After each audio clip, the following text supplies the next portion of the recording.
Magandang araw sa lahat ng mga nanonood ngayon sa aking channel. Magandang araw din sa mga bagong subscriber na ngayon lang nanonood. Maraming salamat sa inyong pagtangkilik.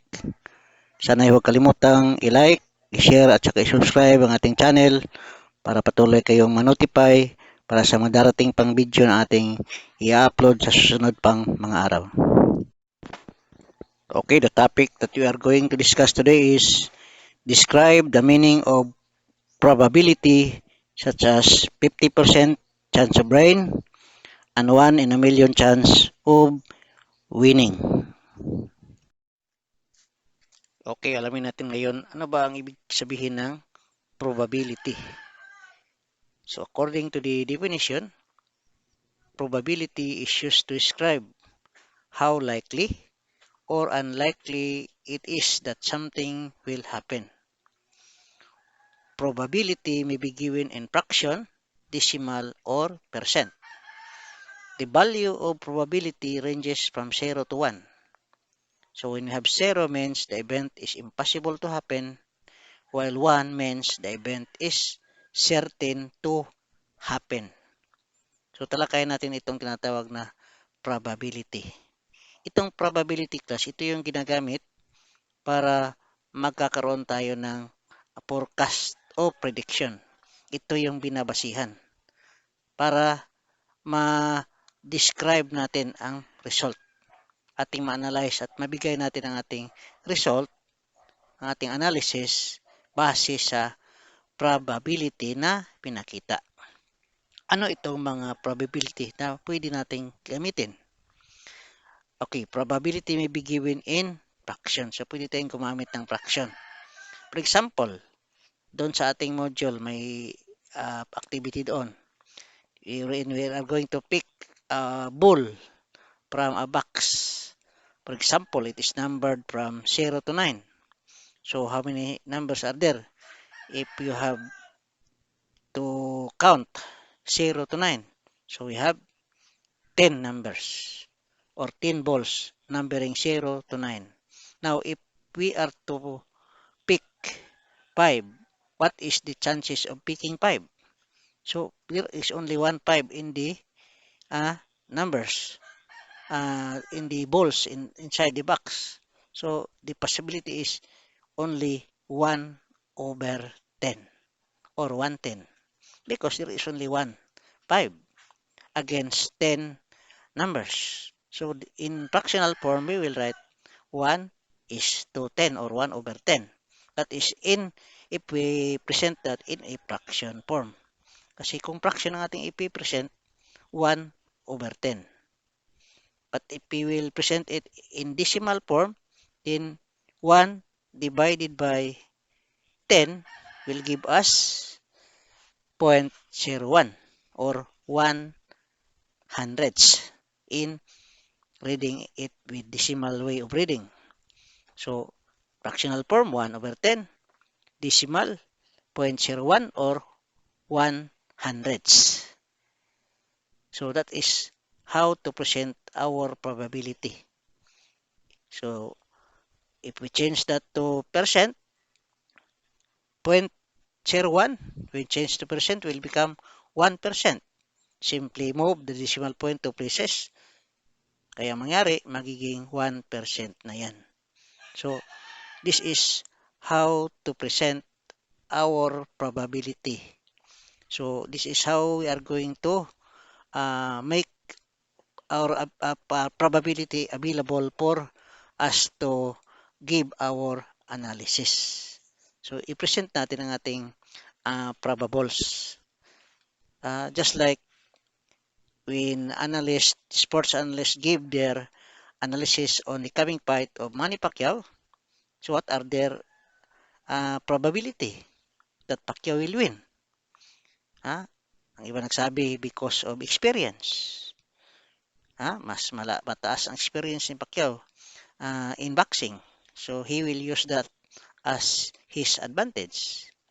Then, his strength and power. Yun ang tinatawag na mga probability na binabasihan ng mga analyst na sinasabi nilang may malaking tsansang manalo. Sa kabilang banda naman, doon sa mga in favor of Spence, sinabi nila ang probability nila na manalo si Spence is mas bata, mas mabilis. Ha? Maring ma may mas matagal na stamina. Ha? So, yun ang tinatawag nating probability. But in our module, in our mathematics, probability is presented either in fraction, decimal, or percent. Kaya doon natin i-focus doon sa ating mga module, doon sa ating mga activity. Pag nag-present tayo ng probability, mamili tayo whether in fraction, in decimal, or percent. So that after presenting our probability, we can now have our analysis. We can now describe our probability. So, how to describe our probability? Now, if sabi dito,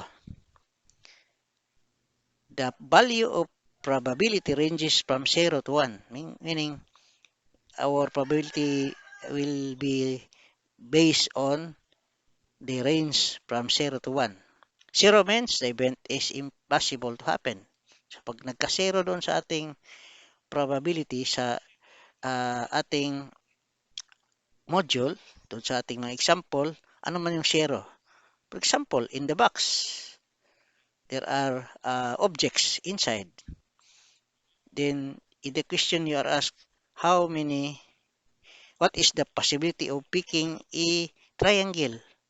Walang triangle doon sa box. Paano ka makakuha ng triangle? Wala man. So, 0 probability. Walang makukuha kasi wala mang triangle doon. So, yung probability is 0. What is 0? So, impossible to happen. You will never be able to pick a triangle because there is no triangle inside the box. So, yun ang ibig sabihin. So, pag sinabing 1 ang probability, meaning the event is certain to happen. Okay. Okay, explain natin itong kahulugan ng probability in our language. So, in English, probability will help us decide how often something is likely to happen. So, ibig sabihin, ang ating mga probables, ang ating probability presented in fraction or decimal or percent, ang siyang magsasabi kung talagang mangyayari ito o hindi. Magsasabi ito kung kailan mangyayari ang isang bagay na inaasahang mangyari. Ito ang magsasabi kung mangyayari ba ito o hindi base sa mga probables na ating ipapakita. Kaya tinatawag na probability. Ano yung mga probables? Yung mga data na ating ibibigay, yun man ang probables. Yun ang basihan para magkakaroon tayo ng exact analysis. Kasi kung wala yung mga data, wala yung mga probables, hindi tayo makapagbigay ng ating prediction. Hindi tayo makabigay ang mga weather forecaster, hindi makabigay ng weather forecast kung wala silang data. Wala silang pinagbabasihan. Anong pinagbabasihan nila pagka nagsabi sila may darating na bagyo? Siyempre, makikita doon sa radar, makikita doon sa radar nila at saka sa mga signal na may paparating na bagyo dahil napakalakas ng hangin doon sa Indonesia o doon sa kabilang bansa sa Brunei o sa Singapore, may nangyari ng bagyo at ang hangin ay papunta sa atin, ang bagyo papunta sa atin, kaya sinasabi na nila base sa mga probables na mangyari. Kaya dito sa atin, sa ating module, may mga probables. Ano ang chance na tamaan mo yung isang number doon sa isang chart. So, ibabase natin ilan ba ang number doon, ilan ba ang nandoon sa ating target board. So, kung 5, isa lang yung number mo. So, what will be the probability. So you will write 1 is to 5 or 1/5. Bakit 5? Eh, 5 object ang nandoon. E paano mo siya tatamaan kung isa lang ang number mo? So, the possibility is 1/5. So, yun ang pag-present natin in fraction. But if you will present that in percent, then you will say 1/5 divided by 1 divided by 5 will give you 0.20. Change the percent, it will become 20%. So there is a 20% chance that your number will be picked or your number will be hit. So that is making a description of your probability or making your analysis, making your forecast na mangyayari o makuha mo o magiging sigurado ang iyong panalo. Kaya nga, sinabi dyan, is likely to happen. Pag sinabing is likely to happen, meaning may malakas na probables na pinagbabasihan. May malakas ka na probables. Anong malakas doon? It is already 75%. So, more than one half. So, posible, mas malakas ang tsansa na mangyari yun kasi more than one half ang percentage na binibigay. So, ang probability natin, ito yung mga data na ating ginagawa, yung ating nakukuha para mabigay natin ang ating description ng mga data na yan. Whether it is unlikely when it is 0 or closer to 0. Then we have as likely or as unlikely when it is 0.05, 0.5 or 50%. Wala mang kasaduhan pag sinabing 50%. Diba? Sinabi pagka may na-hospital dyan, sasabihin ka agad, anong lagay ng pasyente? 50-50. Naintindihan mo ba ang ibig sabihin ng 50-50? Ang ibig sabihin ng 50-50 class, ibig sabihin 50% na mabuhay, 50% na mamatay. Ibig sabihin nasa gitna, boundary. Pag nagkataon, pwedeng mamatay, pwede ring mabuhay. So that is the description when you say 50% or 50-50. Okay. So an event will certainly happen if the probability is 1. Ano ba yung 1? Sinabi, andyan na yung bagyo, paparating na. So ang probability is 1. Dahil mangyayari talaga. Okay. So 1, meaning it will surely happen. So, yun ang basehan nyo. Pagka mag-answer sa module nyo, based on your probability, you will have your description of your probability. Pagka impossible to happen, 0.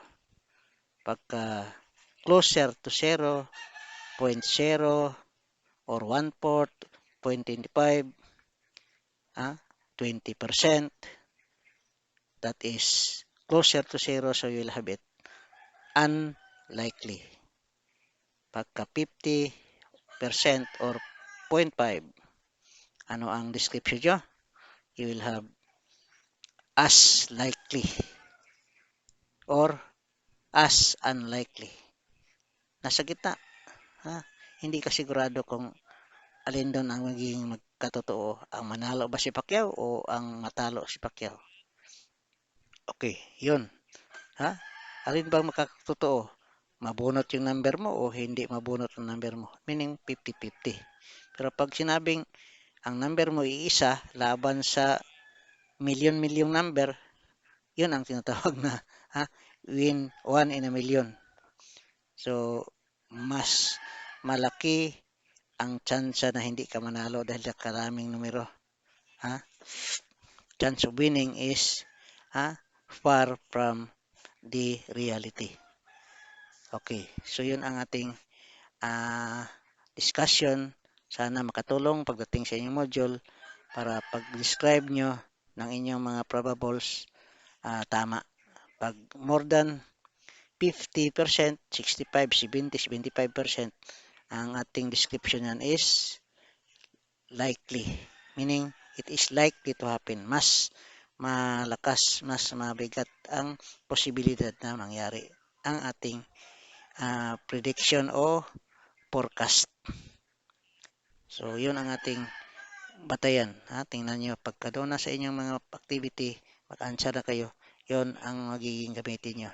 Your probables in fraction, in decimal, or in percent, you have to distinguish, you have to analyze what particular description are you going to make.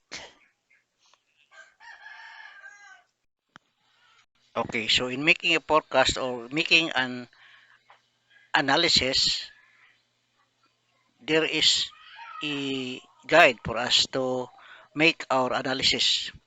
The event is unlikely to happen when its probability is closer to zero, meaning to say walang mas maliit ang chance na mangyari kapag ang probability ay closer to zero. 0.02, 0.01, 0.4, so closer to zero. So presented in a percent form, it might be that it is 20% unlikely to happen. So meaning to say it is closer to zero. Like winning a jackpot in a lottery draw where you only have 1 in a million chance of winning. So there is a very slim chance of winning. Walang katiyakan o walang kasiguruhan na mananalo ka. Okay. The most likely to happen in an event is closer to probability 1. So if there is a probability of 1, meaning to say it will certainly happen. May malaking chance na mangyayari o mangyayari talaga kapag ang probability natin ay 1.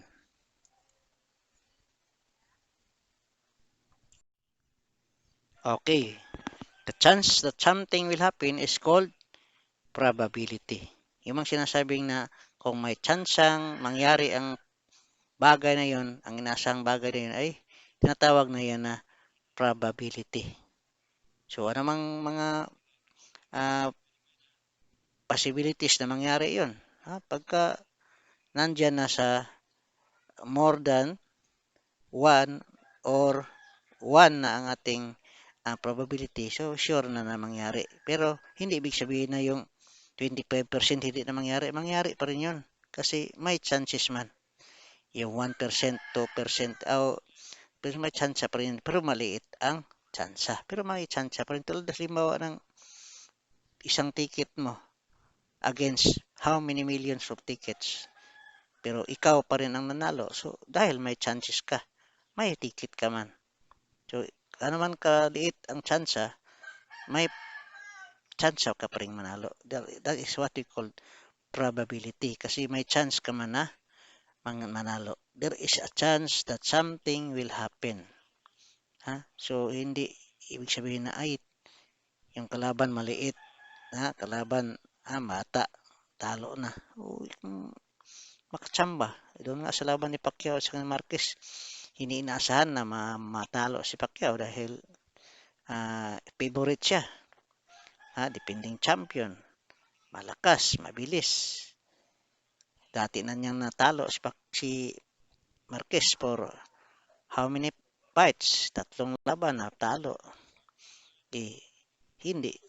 Ang probability na binigay ng mga analyst ay maliit lamang para kay Marquez. Pero nanalo si Marquez.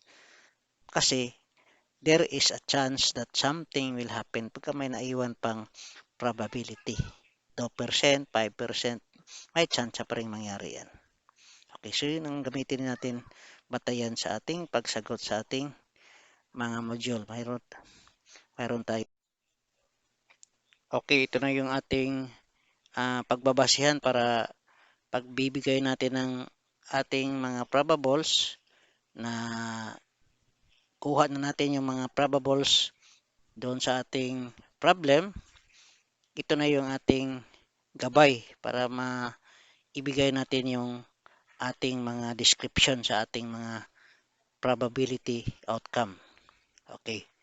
So, kapag ang lumalabas sa ating mga probables o probability ay less than 1, meaning if less than 1, it is just 75%, 50%, 25%, or 0%. So, pag nasa 50-50 or 0.50 or 1 half or 50%, ito na yung isulat natin. As likely or as unlikely. In this case, sabi natin, pwedeng mangyari, pwedeng hindi mangyari. Dito tayo. Kapag yun, ito ang lumabas sa ating mga data doon sa ating probability. Gani ang gagamitin pag nagbigay tayo ng ating mga probability o mga probables natin. It could be fraction, decimal, or percent. So, dito ang sentro natin, yung 50. Pagka more than 50, naging 3/4 or more than 75%, it is likely. Ano ibig sabihin ng likely? Malaki ang tsansang mangyayari. 75% na nga, malapit na sa 100%. So, it is likely to happen. But not definite. Di pa sigurado. Pero malaki ang tsansa. So, dito tayo sa below 1 half. For example, 1/3, 1/4, 1/8. So, it belongs to the category of unlikely. So, doon kagad ang ating maglagay ng description sa ating mga probable outcome. Ito na yung basihan natin. Huwag na tayong malito doon sa ating activity, sa ating module. Ito na yung ating gamitin.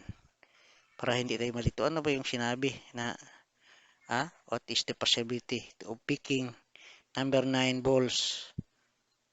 If there are 10 balls inside the box, then you have only 1. Then you have only 1/10 or 1 out of 10. Possibility that your ball will be picked up in a chart. If you have 4 division and you are asked if there is a possibility of hitting 9, but in the board there is no 9 found, so ibig sabihin there is no chance of hitting 9 kaya wala mang 9 doon o wala man ang object na yun na sinasabi, so impossible to happen. So, pero kung andyan yun, then count the number of object, count the number of things that is placed on that particular target board. Ilan mang nandoon? 5. Isa lang sa'yo. Those you have to make a fractional presentation of that. So, 1/5 fractional form. If you want to present it with decimal form, then you divide. If you want to make it in a percent form, then you multiply it by 100. Change decimal to percent. So, ganun lang kasimple. Para hindi ka mahirapan magsagot doon sa module. Ano ang hinahanap doon? Ang i-present natin, probables. Yung mga data nating i-compute out of the problem. Then, we will give our description. Impossible, unlikely, as unlikely, as likely, or likely. If it is 75% or more. If it is 100% or 1, then it is certain to happen. So, ito yung ating pagbabasihan. Okay, you have this in your activity, in your module. What's more, okay, in this box contains a different object. Okay, so the direction is observe the content of the box and then complete the table. Write your answer to describe the probability of choosing its object. So if we are to look at the object inside the box, so these are the object. If we count them all, there are 10. Huh? 10 objects inside the box. There are 3 circle, 3 heart, 2 smiley, and 2 uh, cylinder. So these are the object that is being presented, and this will be our basis in answering the data in the table below. Okay, so how to make a probability?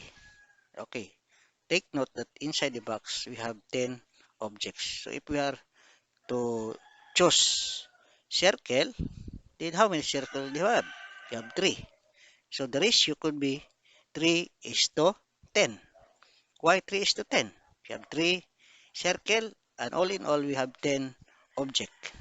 So if we are going to present it in a ratio form, we are going to present it 3 is to 10 per circle. How about the heart? The same, we have 3 is to 10 is the uh, presentation in ratio form. If you are going to present it in a percentage percent form, then you are going to divide 3 divided by 10. The result will be in a decimal form, then change that into percent. So you know already how to change decimal into percent. How about the next one? We have the cylinder. So it has 2 cylinder. So compared to the number of object inside the box, we have 2 is to 10 because there are 10 object inside the box and there are only 2 cylinder. So 2 over 10. So reduce that one to its lowest term, you will have 1 over 5. Next is you have a smiley. How many smiley do we have? We have also 2. So 2 is to 10. Making that in its simplest form or lowest term of a fraction, that will become also 1 is to 5. If you want to change that into decimal form, divide 1 by 5 and you will get 0.20 or 20 hundredths. Change that to percent, that will become 20%. So that is how to present your analysis using the following data. It could be in fraction form, decimal form, or percent form. So that will be the content in your answer. So in your answer sheets, if the requirement says present that in a fractional form, then present in fractional form. Now, what will be the description of your analysis? Now, your description of your analysis will be based on the uh, same description that we give you a while ago. What was the description? We have impossible when there is no possibility of happening or peaking. We have the unlikely, meaning a very slim chance of picking any object because it is near to zero, closer to zero. So your description will be unlikely if it is closer to zero. Okay, so if it is 50-50 or 50%, then definitely you will say it is as likely or as unlikely. And if it is more than 50, 65 or 75%, meaning there is a bigger chance of picking the object inside the box, then your description will be likely, meaning there is a bigger chance of picking the object. Okay, so if the chances of picking the object is 100%, then you will say certain. Your description will be certain. Okay, that's how to make your analysis when you answer your module. You have to base on the data. You have to quantify your data so that you will be able to make your own analysis. Okay, dito tayo sa ating table. So, makikita natin sa number 1, what is presented is triangle. So, do we have any triangle doon sa ating box? Wala. So, 0 ang probability. Then, impossible to happen. Okay, you will not be able to pick triangle kasi walang triangle doon sa box. Number 2, cylinder. How many cylinder do you see inside the box? Dalawa lang. So, chances is 2/10. There are 10 objects inside the box. So, yun ang ating denominator. So, 210 is not in the Lewis term. We reduce that one. It will become 1/5, 1/5, or 1/5, closer to 0. So, if we change 1/10 to over 5, 1/5, the percent equivalent is 20%. In the description, this is unlikely. Number 3, you have 3 hearts. So 3/10. Still closer to 0. So unlikely. The same is true with circle. So unlikely pa rin yan. So sa smiley, 2/10 or 1/5. All the rest are classified as unlikely. So that is the answer for our activity. On your next activity, the other activity in your module, have those guide as your reference when you answer the module.